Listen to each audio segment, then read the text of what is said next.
Welcome back to another episode of Way Too Wifey. I'm your host, respectfully Gabby, and in this podcast, we talk all about dating and relationships in this modern day. Today, we have a guest, Diana. Welcome. Hi, Gabby. Thank you so much for having me. I'm so excited to be here. Yes, thank you for coming on. So, Diana is a spiritual life coach. So I wanted to know a little bit more about how you got into that and what that actually means. Yeah. So I got into it through my own journey of healing myself. I grew up in New York and I was, I had a really rough childhood. My mother was bipolar and a narcissist. So I was viciously abused as a child the majority of my life. And so I came out with a full-fledged, tray of issues that I had to work on in my adult life, right? I was an alcoholic. I was a drug addict. I had borderline personality disorder, anxiety, depression, OCD. I mean, the whole menu of it. Oh my God. And yeah, it was pretty intense. And I mean, I can talk about it so freely now because I've really done the work over the last 10 years to really heal it and Right. heal myself and really come to peace and forgiveness with everything that I've experienced in my life. A lot of sexual trauma, things like that. I have been raped, so we can, talk about the toxic stuff that happened in dating worlds, that happened. But it was my journey, everything that I've experienced, and I don't mean to come from like a victim place at all, because when you really start to do the work of healing your wounds and healing your spirit, your soul, you really understand that like everything that I've experienced has been given to me as a gift and an opportunity for greater strength and evolution of who I am. Yeah. And when I really started my work on healing myself, I never thought, hey, one day I'm going to be a spiritual life coach and help somebody else Yeah. do this, right? It was more for me. Like, I was like, I needed to save my own life. There was at one point, many points where I was like, okay, like I'm either going to kill myself or I'm going to die somehow. And that the strength of the human spirit to really commit and to, find that will to carry on is immense and powerful. And so through my own journey of seeking other spiritual healers. At the time, I was living in New York, and I, found a shamanic healer in Brooklyn that helps me do a lot of energy I love healing and that. a lot of deep shamanic healing work. And then I eventually went into an ayahuasca ceremony. And that was really like the pivotal point that changed my life. And from there, I was sober and I was like, kind of like had like a spiritual awakening, right? Of realizing like, okay, like I'm not a victim and I actually have been given this opportunity to grow and to heal and to evolve and to work on myself. And so that journey would eventually lead me to San Diego, where I live now. And I spent years really doing this type of work. I went underground for like a good like 3 years Yeah. where like You I have didn't talk to to. anybody. You have Yeah, like to. I You needed to talk do the more work. about that because I'm super Yeah. fascinated by ayahuasca. I definitely want to do that someday. I just think that Yeah. it's a process of getting there and like choosing the right thing. But can you tell us a little Yeah. bit more about your experience with that? Oh yeah. I mean, so ayahuasca, she's a spirit, right? So she's basically the great grandmother spirit of the earth.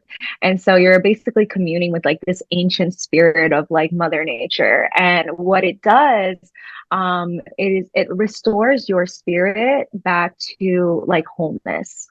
And so, although I had lost so much of like who I was through, all of the abuse that I suffered and all the things that I went through, I was able to, with time, continue to come back into wholeness with myself and my heart and my spirit. And what it's doing on a psychological level is, let's say you got bit by a dog when you were 5, and now you have this deathly fear of dogs.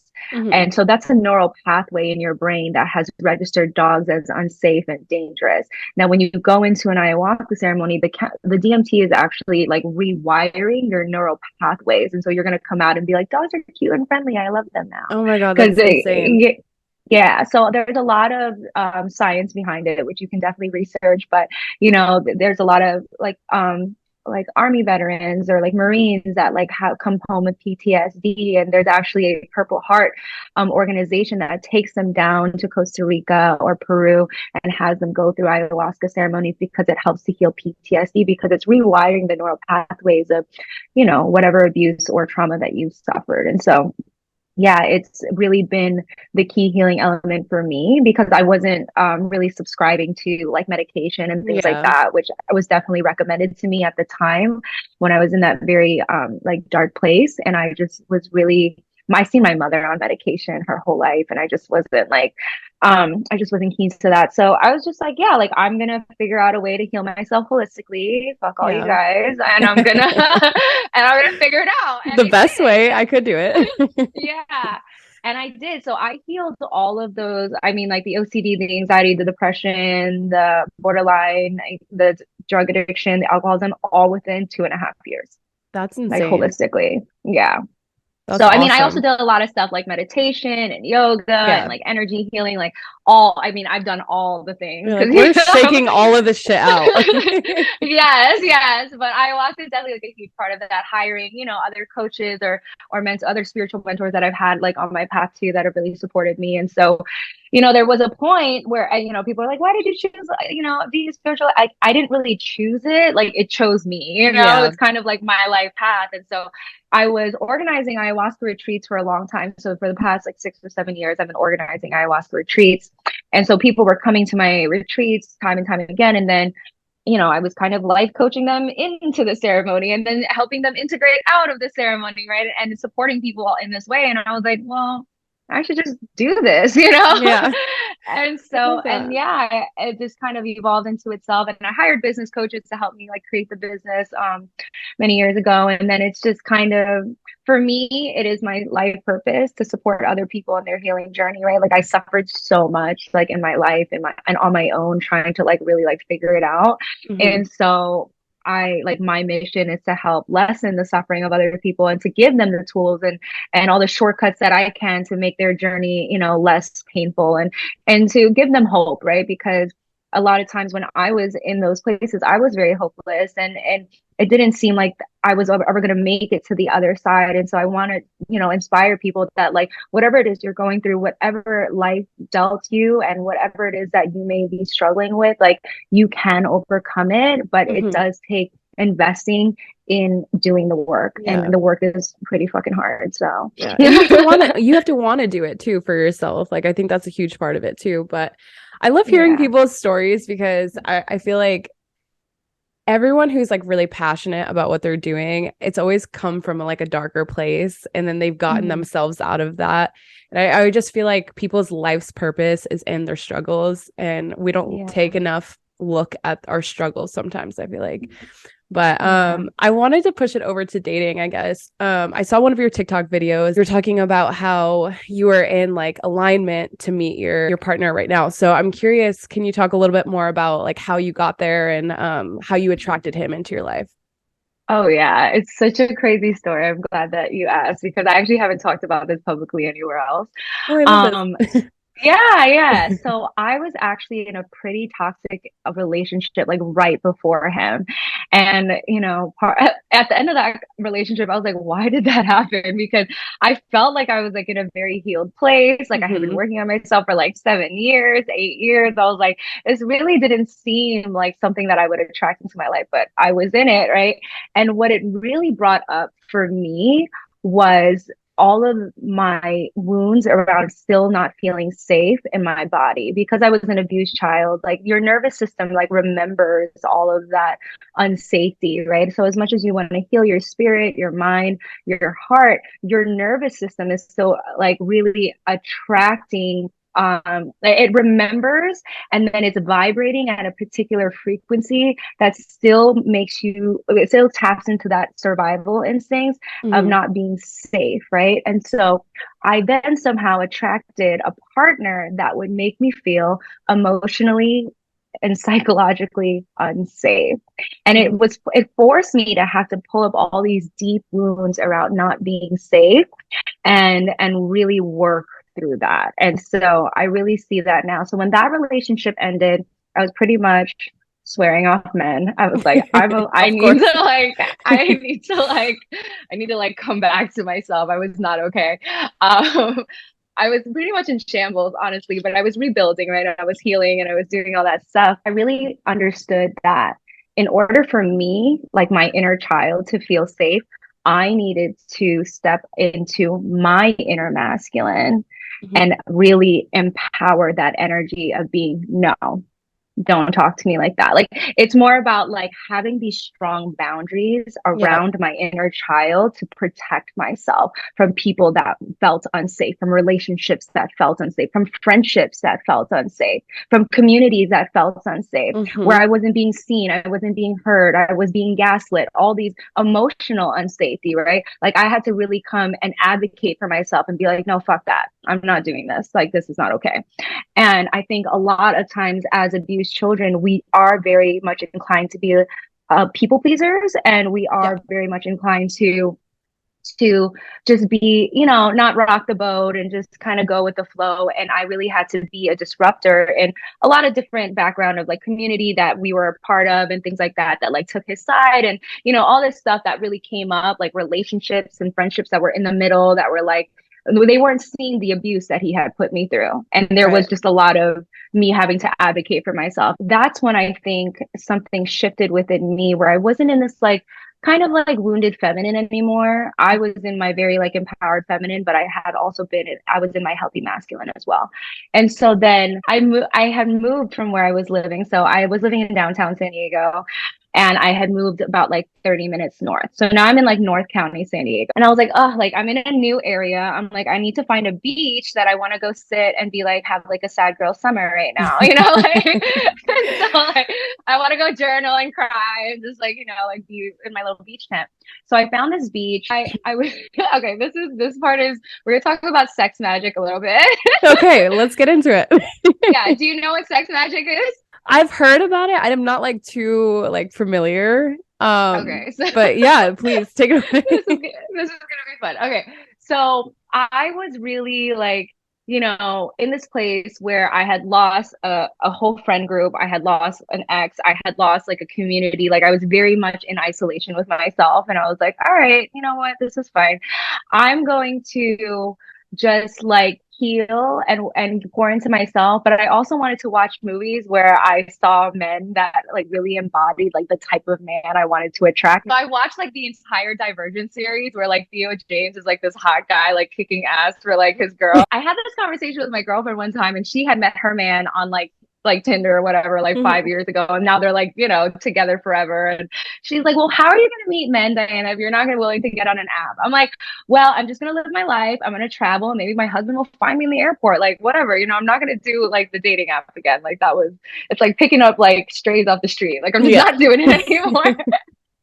And so, the next day I was home, I was like, I'm gonna watch Troy. And like, you know, Troy, like Brad Pitt, Yeah. shirtless, hot, also kicking ass for his Yeah. girl, you know, doing the manly things, you know, killing Yes. people with a sword. I was like, it was hot.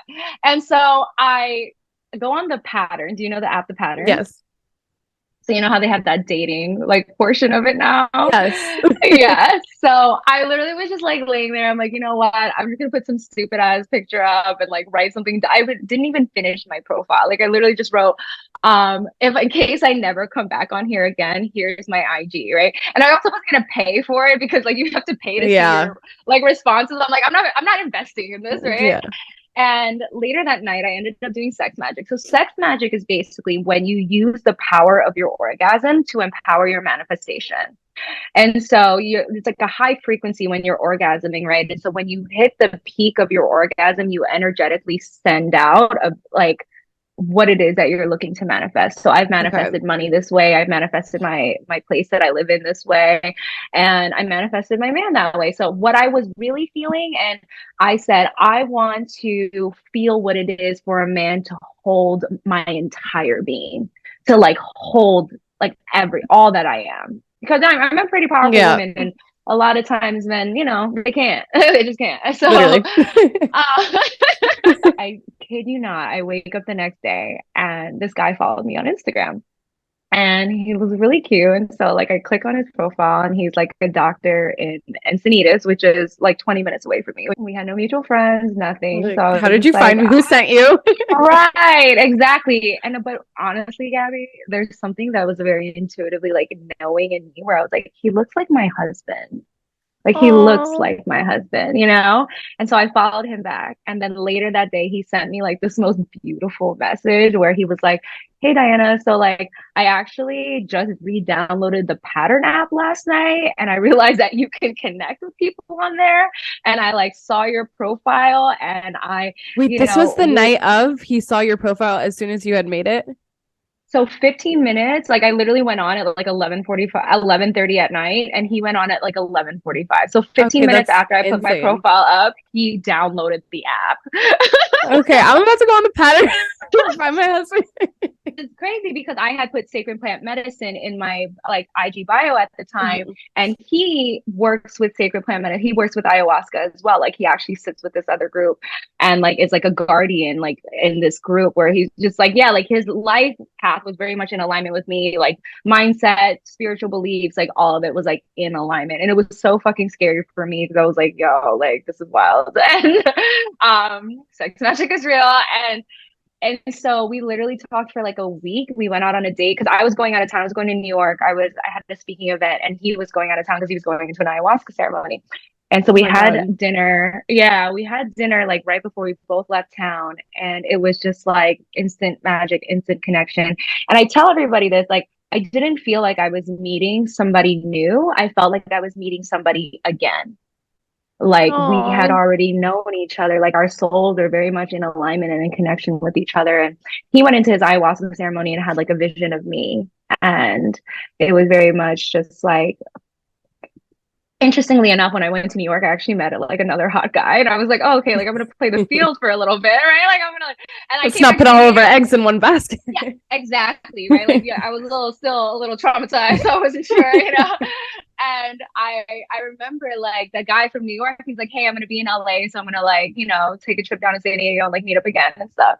And me and my partner Ryan at the time, like we literally progressed so quick. I had to dead that other guy. I was like, I can't do Yeah. that. Like this is like my husband, right? And you can tell because like Ryan was treating me like his wife, whereas like the other guy was treating me like a girl he was dating. And there Yeah. was just like a huge difference in that. And so, I have so yeah, many questions. So, okay, so yes, for me, I'm like a very much a romanticizer.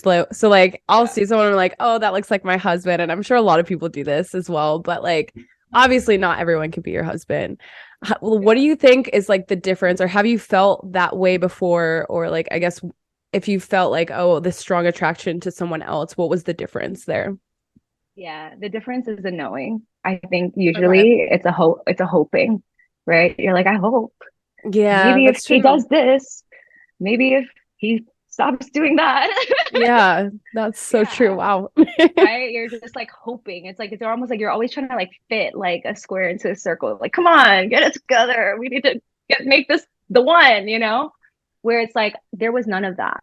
Like for me, I very was much relaxed and leaned back Hmm. and just like being like, oh wow, like everything was just like perfect alignment. Like I never ever once had to tell him, can you do more of this or less of that? That's who he is, and that's already what he's doing, and Yeah. those are all the things that I need, and he never knew that, but that's who he is.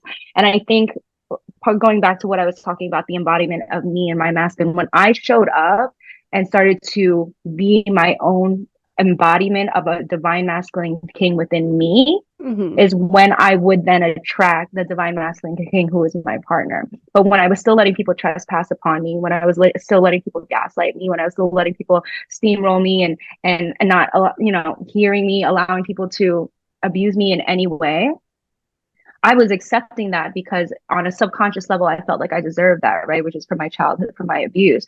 And when I started to really come into, no, I deserve better and I'm going to advocate for myself, I'm going to protect myself, I found a man that's like, I'm going to protect you too. I got you. Yeah. That's that energetic vibration of that equal, right? Of like, he's like, I'm going to protect you. I got you. But it wasn't until I said, I'm going to protect me and I got me, you know? I love that. I know you talked a lot about like the masculine and the feminine. I kind of want to get more into that. Everything on TikTok right now is like, oh, like girls need to be more feminine, or like the hyper independent woman is too masculine. She needs to lean more into her feminine. But as I'm hearing you talk, it's kind of the opposite. You think that you were more feminine before, and that's why you had to like tap into your masculine. Mm.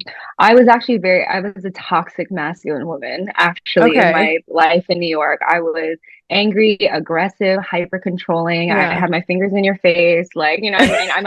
I might even punch you in the face. I Like could I see was that in you. violent. Yeah, Not like right it was now, but I not. could see like how you could be like that. Yeah. No, but that's from the wound. That's from being Hmm. wounded, right? Like that's from feeling unsafe and feeling like I had to fight for my safety constantly, right? Or fight to be heard or fight Yeah. for survival. And then I feel like when I started my healing journey, I was then in like my wounded feminine.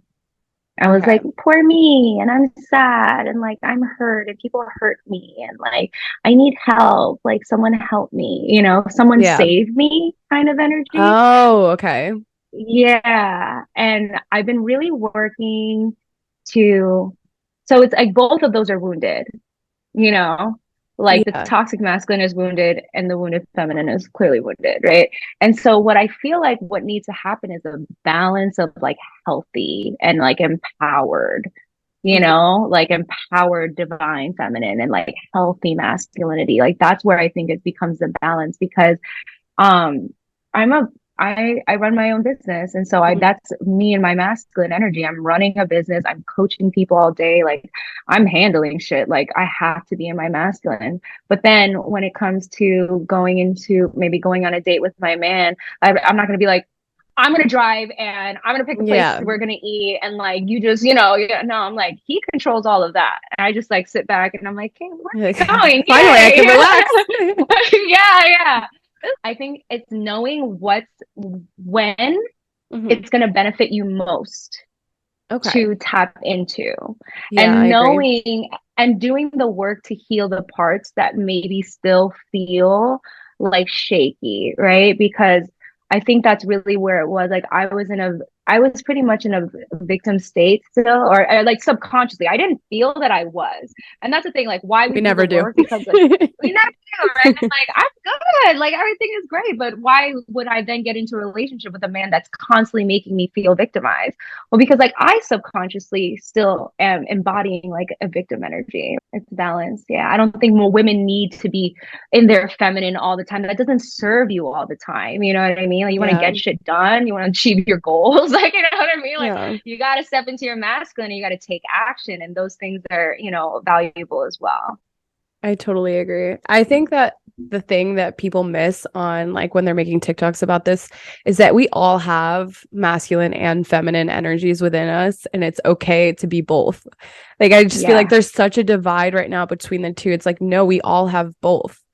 It's just Yeah. knowing when to use them. So I love that you said that. I wanted to ask, what do you think someone can do in order to manifest their right partner? Like what do you think the steps would be to do that? I think healing is a definitely Yeah. at the top of the list for that, because a lot of times we are modeled behaviors from our caretakers, our parents, whoever we grew up with, like unhealthy relationship patterns, and those get internalized and ingrained in our subconscious as far as like what we attract. And a lot of times those, and when we talk about like ancestral healing, and like Hmm. that's really what we're doing, right? It's like, well, my parents did it this way, my grandparents did it this way, you know what I mean? It's like, well, do you want to keep doing it that way, or do you want to be the bloodline disruptor? Yeah. Because a lot of people that actually end up working with me are that for their bloodline, because I am that for my bloodline, right? Like all of my family pretty much is alone, isolated, divorced, like Yeah. unhappy, resentful, angry, and in a lot of Etc. pain. Yeah. And Yeah. I'm the one that's like healing, right? I'm healing that bloodline. And so that's why I started to heal. But then also, whoever you are going to end up attracting as a partner is going to be the other half of that. So you want to make sure you're attracting another healthy, healed person. And so that starts with you being healthy and Yeah. healed within yourself. And not to ever say like healing is ever done, because like it's not. And I mean, I'm 10 years in and I'm like, bruh, like how Does much this ever stop? more? Yeah, but you really embodying the type of partner that you want to be. And you have to see, like, if I'm attracting partners that are, things I don't like, how are those things reflected in me? How am I still operating from that place, right? And there's a lot of like entanglement too, right? Because usually, like, if you were abused, then you're going to attract like an abuser, or you start to be the person abusing other people. So really it depends, but healing, number one, and Mhm. then really finding support for yourself, because healing alone is really challenging because you can't see yourself, and you can't your blind spots are not visible from your vantage point. So like, if you want to do plant medicine, I think that's a great idea. Mushrooms, ayahuasca, anything like that, Love that it. really helps open up your consciousness and helps you access your subconscious and really start to see, like, sometimes a lot of the things that you carry into your relationships are not even yours. They're just like in your DNA, right? Like a lot of, babies in their mom's wombs are absorbing the stress, anxiety, or the unworthiness of energetically from what their mother is feeling. Things you really can't see. And so I would say finding support. I know you help people as well, like with Mhm. dating and relationship, or if people are looking for deeper healing, you can always contact me. But yeah, healing is number one for sure. I love that. I think Yeah. honestly that's so huge because I always think about this, like, why haven't I attracted my partner? And then I'm like, I'm so glad I haven't yet, because I feel like I haven't even reached like the point of me that I want to before I get to that. But Yeah, yeah. You want two whole people to come in yeah, and like create like more harmony, right? Where it's like you have to be in harmony with yourself. I think that's key. for sure. Well, I think also what's great about you is that you're continuing to date, which will also always be a good reflection and a mirror for what it Mhm. is that you are looking for, what you're refining in yourself, and what it is that you might need to work on. Yeah.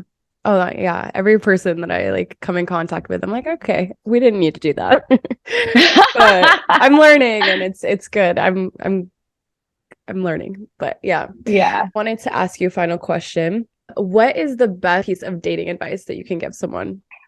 I would say shop around, because read the book attached. Yeah, no, read literally, everyone needs to read yeah, that book, honestly. yeah, it's so good. But I would say continue to shop around. I think my mistake, I used to be anxiously attached. So it's what they say. Mhm. It's like you attach to every stop sign you stop at, Literally. So they like shop around and do it quickly. As women, particularly, like we need to sort it quickly.